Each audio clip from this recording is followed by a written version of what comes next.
The reported death toll in Iran continues to rise, with one human rights group claiming that at least 2,586 demonstrators have been killed. It's hard to tell because the Islamic Republic has a near total internet blackout, making getting information out of the country very difficult. You know, what more do we know about what is happening within the borders of Iran? Joining me now from the House floor. The House is voting right now on some appropriations bills. It just so happens that the floor votes happen to be at the same time as Washington Watch. So joining me by phone, Congressman Randy Fine, who is a member of the House Foreign Affairs Committee, as well as the Judeo-Samaria Caucus. He represents the 6th Congressional District of Florida. Congressman Fine, welcome back to Washington Watch. Thanks for taking time to join us.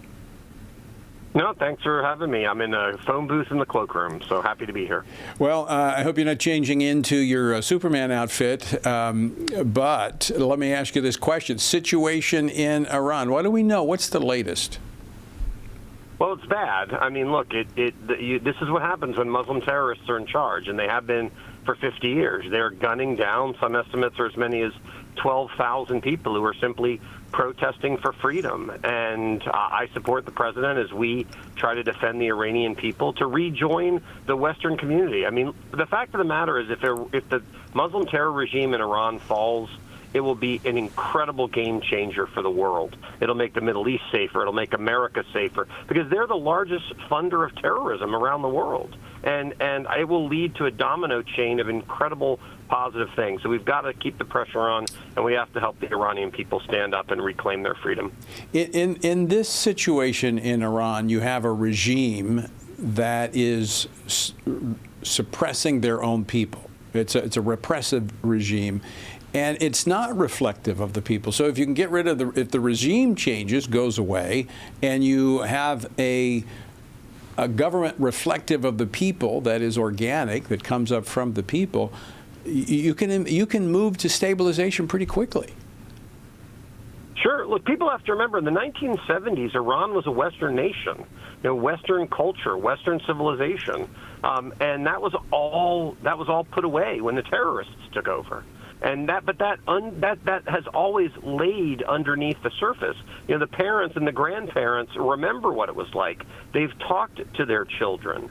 And so that's what makes this so important. But another thing we should take note of is, where are the protesters? Where are the college encampments? Where are the people marching through the streets yelling "Free Iran" like they yelled "Free Palestine"? We should learn from this, which is there's a group of people who want to push this form of Islam on us all over the world. Here you have Muslims being gunned down by their government in Iran, and all of those people who said they cared, they're completely silent, and it's fascinating to see. Congressman Fine, talk about how a normalization of Iran with a Western-friendly government could be a key ally of Israel there in the Middle East. Well, everyone who's around Israel, everyone who's been attacking Israel, they've all been proxies of this Muslim terror government in Iran, funded, supported. Hezbollah, Hamas, all of them have been proxies of Iran itself. That has been the single largest destabilizing force in that area. And remember, they call Israel Little Satan, they call America Big Satan. You turn this force for evil into a force for good, a Western civilization that shares Western values, it transforms the world in a way that will be incredibly great, not just for Israel, but for America and for the entire Western world. Really, this is only bad for terrorists and maybe Russia and China. But other than that, it's great for everyone. Well, as you mentioned, those proxies have derived most of their funding and their ability to carry out their terrorism from the funds coming from Iran. That's correct. So Iran has a lot of oil, and they used it, and they gave it away to Hezbollah, Hamas, people who then used it to kill Americans, to kill Israelis, to embark in terrorism around the world. And so you pull that away, and you can create a friend, not an enemy, and that will just yield so many positive results for everyone. And I just, in the same way, cleaning up Venezuela, turning them back to the West, doing the same in Iran, these are things that fundamentally change the world, make the world safer, make America more prosperous. They're a winner across the board, but we've got to make sure we stick with the Iranian people. It's unbelievable, thousands being shot just because they want freedom. And right. And these liberals who went nuts for the Gazans are completely silent. Not surprised. We have just about a minute left, Congressman Fine. I want to ask you a question on Syria. There's been a lot of concerns there in the last week as we've seen armed forces in Aleppo. What do we know about Syria? Well, I think people have reason to be concerned. Look, the guy who's in charge of Syria used to cut people's heads off and hold them. And so for me, it's sort of once a terrorist, always a terrorist. So there's a lot of people who want to be optimistic about the leadership there.